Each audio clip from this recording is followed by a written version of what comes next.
नमस्कार, मैं मंजूश्री। छोटों को ढेर सारा आशीर्वाद, बड़ों को दिल से प्रणाम और मेरे साथियों को बहुत-बहुत प्यार। कैसे हैं आप सब लोग? कमेंट में ज़रूर लिखिएगा आपका परिवार कैसा है और आप कैसे हैं? आज मैं आपको एक ऐसे विषय पे बताऊँगी, जो आज मेरे जीवन में घटा है। आज मैं एक मंदिर में गई थी, हमारे यहाँ पर बहुत प्रसिद्ध मंदिर है बालाजी का। मैं बालाजी मंदिर में गई, तो जैसे ही गाड़ी से उतरी, तो कुछ किन्नरों ने मुझे घेर लिया। किन्नरों ने घेर लिया, थोड़ी-सी घबराहट हुई पहले मुझे, फिर अचानक मुझे अपनी मम्मी और दादी की बात आ गई कि किन्नरों को अगर देखते हैं, तो उन्हें कुछ न कुछ देना पड़ता है, देना चाहिए। तो मैंने भी किन्नरों को गाड़ी से उतर के मेरी जेब में जो कुछ भी था पर्स में, मैंने उसको निकाल के दिया। वो बहुत खुश हुए और फिर मुझे याद आया कि मेरी दादी कहती थी कि किन्नरों से जब कुछ दान करते हो, तो उनके बदले कुछ न कुछ लिया करो। तो मैंने अपने आँचल फैलाया, मैंने कहा कि देखिए आपके पास जो भी है आप मुझे दान पर दीजिए। जो कुछ भी है, चावल हो गया, सिक्का हो गया, आपके पास जो भी है आप मुझे दान दीजिए। तो उन्होंने एक सिक्का निकाला, दाँत से काटा, अपनी चूड़ी पर रगड़ा, रगड़ के उन्होंने मुझे वो दान पे दिया और उन्होंने कहा कि इसको एक लाल कपड़े में बाँध के आप इसको अलमारी में रख दीजिएगा। मैं घर में आई, लाल कपड़े में बाँध के अलमारी में रख दी। तो मुझे बहुत अच्छा महसूस हो रहा था, पता नहीं क्यों बहुत अच्छा लग रहा था। लग रहा था कि आज का दिन भर बहुत अच्छा गया, कुछ अच्छे-अच्छे लोगों से मुलाकात हुई। तो आज मैं आपको किन्नरों के बारे में बात करूँगी। किन्नरों को दान देना और किन्नरों से कुछ दान लेना, ये हमारे लिए कितना महत्वपूर्ण है और कितना अच्छा है।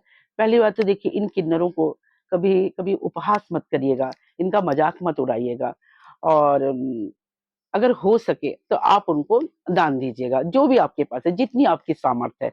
आपके घर के दरबार के पास आते हैं वो, आपके मंगल कार्य में ये भागीदारी होते हैं, जहाँ शादी-वादी होती है वहाँ बेचारे लोग आते हैं और क्या बोलना चाहिए, जहाँ बच्चे होते हैं वहाँ पर भी वो आते हैं। तो आपके पास जो कुछ भी है, उनको दीजिएगा। वो अपने दुःख को भुला के हमारे सुख में शामिल हो जाते हैं, हमें ढेर सारी दुआएँ देते हैं। और उनकी दुआ ऐसी होती कि हमारी सारी बलाओं को ले लेती हैं। तो सबसे पहले आपको मैं बताऊँ कि वो किन्नर क्यों बने? कहा जाता है कि ये किन्नर बहुत बड़े तपस्वी होते हैं, बहुत बड़े योगी होते हैं। ये ईश्वर के बहुत भक्ति में लीन होते हैं और ख़ास के माँ शक्ति देवी के ये बहुत पुजारी होते हैं। ये पिछले जन्म में बहुत बड़े तपस्वी रहते हैं। जिस वजह से इन लोगों ने कुछ ऐसा कर्म किया रहता है या इनका कर्म कुछ ऐसा रहता है कि जिसकी वजह से इनको ये जन्म में हिजड़ा होना पड़ा। जैसे कि ये किसी औरतों को ये प्रताड़ित किए हों, किसी भी औरत के साथ ये अपमानित किए हों और किसी भी लेडीज़ के साथ ये ज़बरदस्ती किए हों, जिस वजह से इनका जन्म किन्नर के रूप में हुआ। अगर आप हमारे उन ग्रंथों को पलट के देखेंगे तो इनका जो जन्म है कहते हैं कि ये ब्रह्मा के पैर के मतलब जो हमारा जो थंब होता है वहाँ से इनका उत्पत्ति होता है, ब्रह्मा की छाया इन पर रहती है। ईश्वर की अपार कृपा रहती है, राम जी इनको आशीर्वाद दिए थे, तो राम जी ने कहा था इनको एक छोटी-सी घटना है रामायण में कि जब राम की वनवास हो रहा था, तब ये कई लोग जैसे कि भरत हो गया और उनके अयोध्या के वासियाँ हो गए और कुछ हिजड़े, ये सब राम जी से मिलने गए थे भरत के साथ। तो इन्होंने जाके राम के पैर छुए और बोले कि आप चलिए अयोध्या, आप इस तरह वनवास में क्यों हैं? आप चलिए। तो राम जी इनको कहते हैं कि देखो जितनी भी नर-नारी हो, तुम लोग सब चले जाओ, मैं 14 का वनवास काट के ही आऊँगा। तो नर-नारी की बात तो वो कह देते हैं, लेकिन वो हिजड़े की बात नहीं कहते हैं, यानी कि किन्नौर की वो बातें नहीं करते कि तुम लोग चले जाओ।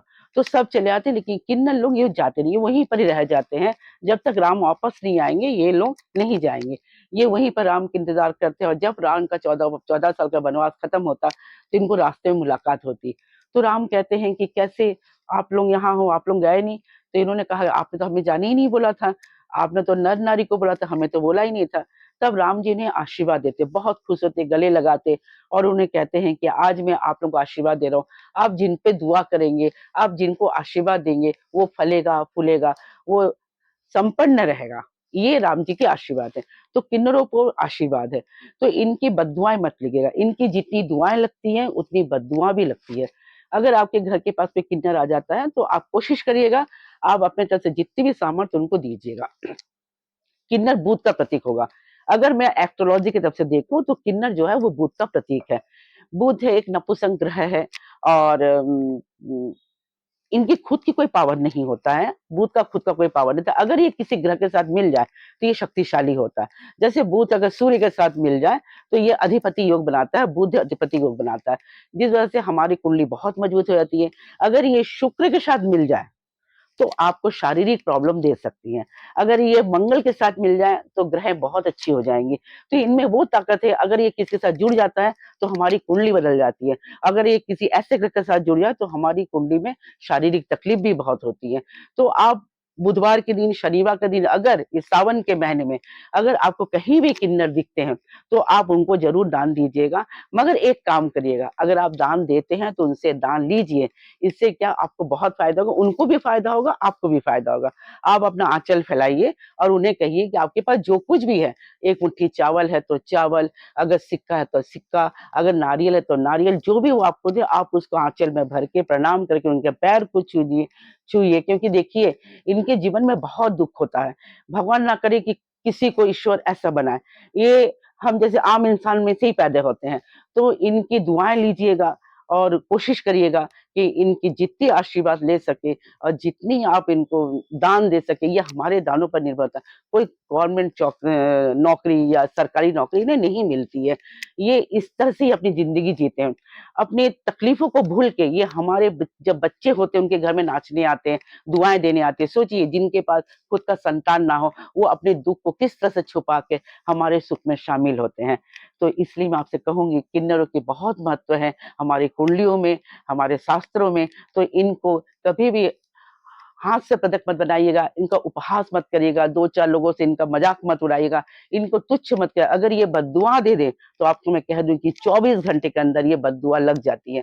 कोशिश करिएगा इनको जितना हो सके आप उतना सम्मान दें, उतना इज़्ज़त दें। अगली बार फिर मुलाकात करूँगी किसी और विषय पर। खुश रहिए, हँसते रहिए और हँसाते रहिए। नमस्कार।